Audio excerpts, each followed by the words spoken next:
আসসালামু আলাইকুম। আশা করি সবাই ভালো আছেন। আজকে আমি আপনাদেরকে তাল দিয়ে দারুণ মজার একটা রেসিপি করে দেখাবো। ভিউয়ার্স, আজকে আমি করব তালের হালুয়া। এটা হয়তো আপনারা কেউ কেউ খেয়ে থাকবেন, তবে অনেক মানুষই জানে না যে তাল দিয়ে এত সুন্দর একটা রেসিপি তৈরি করা যায়। আশা করছি রেসিপিটা ভালো লাগবে। তো হালুয়া করার জন্য আমার শুরুতেই কিছু উপকরণ লাগবে, সেগুলো আমি নিয়ে নিচ্ছি। এখানে আমি নিয়েছি কোরানো নারিকেল, সাদা তিল ও তার সাথে কিছুটা গুড় মিশিয়ে রেখেছি।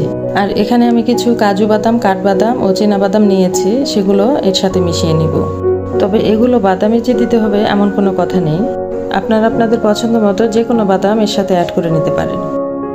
এখানে আরও নিয়েছি আমি 1 কাপের মতো তালের পিউরি। আর এই তালের পিউরি কিন্তু ঘন, এখানে কোনো পানি অ্যাড করা নেই। এবার আমি হালুয়া তৈরির মূল ধাপে চলে যাব। এখানে আমি চুলায় একটি ফ্রাই প্যান বসিয়ে দিয়েছি। আর ফ্রাই প্যানটি হালকা গরম হলে এখানে 3 টেবিল চামচের মতো চালের গুঁড়ো দিয়ে দিব। আর এই চালের গুঁড়োগুলোকে আমি মিডিয়াম হিটে কিছুক্ষণ ভেজে নিব। সামান্য কিছুক্ষণ ভেজে নিয়ে এতে অ্যাড করে দিব 3 টেবিল চামচের মতো ঘি। ঘি দিয়েও এই চালের গুঁড়োকে আমি আরও কিছুক্ষণ ভেজে নিব। চালের আটার পরিবর্তে এখানে আপনারা সুজি দিয়েও কিন্তু এই হালুয়াটি তৈরি করতে পারেন। হালুয়া তৈরির জন্য যে চালের গুঁড়োটি ব্যবহার করবেন সেগুলো আতপ চালের গুঁড়ো হলে বেশি ভালো হয়, কারণ আতপ চালের গুঁড়ো দিয়ে হালুয়া তৈরি করলে এর গন্ধ এবং স্বাদ দুটোই ভালো আসবে। চালের গুঁড়োগুলো ঘিয়ের সাথে ভেজে নেওয়ার পর এবার এতে দিয়ে দিব 1 কাপ পরিমাণ জাল করা দুধ। চুলার হিট একদম লোতে রেখে প্রথমে আমি চালের গুঁড়োগুলো দুধের সাথে মিশিয়ে নেব। ভালোভাবে মিশিয়ে নেওয়ার পর আমি পরবর্তীতে আরও দুধ অ্যাড করব। এবার আমি এতে আরও 3 কাপ পরিমাণ দুধ অ্যাড করব।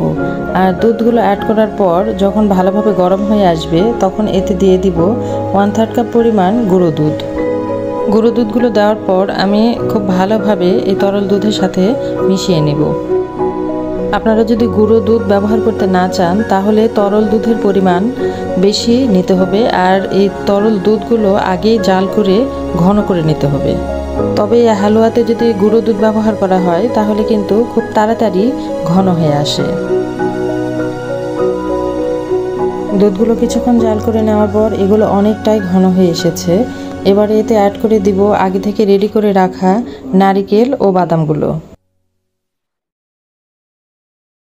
নারিকেল ও বাদাম দেওয়ার পর দুধগুলোকে আরও জাল করে নিয়ে ঘন করে নিব।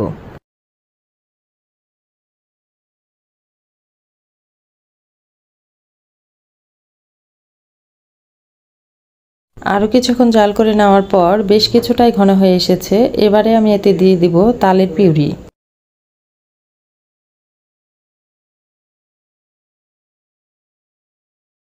দুধের সাথে তালের পিউরি মেশানোর পর এটাকে আমি এখন জাল করে নিব একদম ঘন হয়ে যাওয়া পর্যন্ত।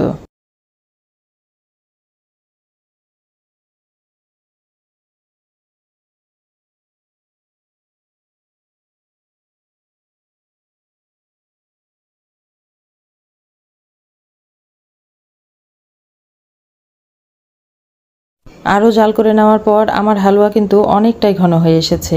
আর এবারে আমি স্বাদ মতো মিষ্টি এখানে দিয়ে দিব। আমি হালুয়াতে কিন্তু খেজুরের লালি গুড়টা ব্যবহার করেছি। আপনারা চাইলে এখানে গুড়ের পরিবর্তে চিনি দিয়েও এই হালুয়াটি তৈরি করতে পারবেন।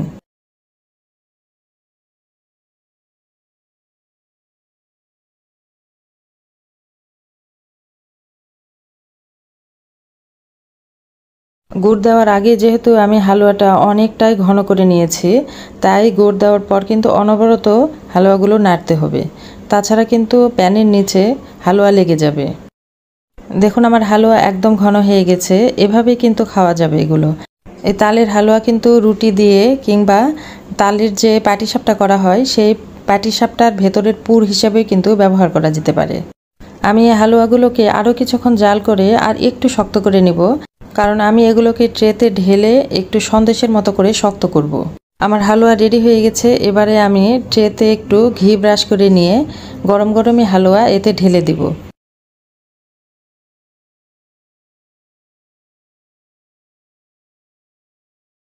এবার হালুয়াগুলোকে আমি পুরো ট্রেতে বিছিয়ে দিয়ে উপরিভাগ সুন্দর করে মসৃণ করে নিব।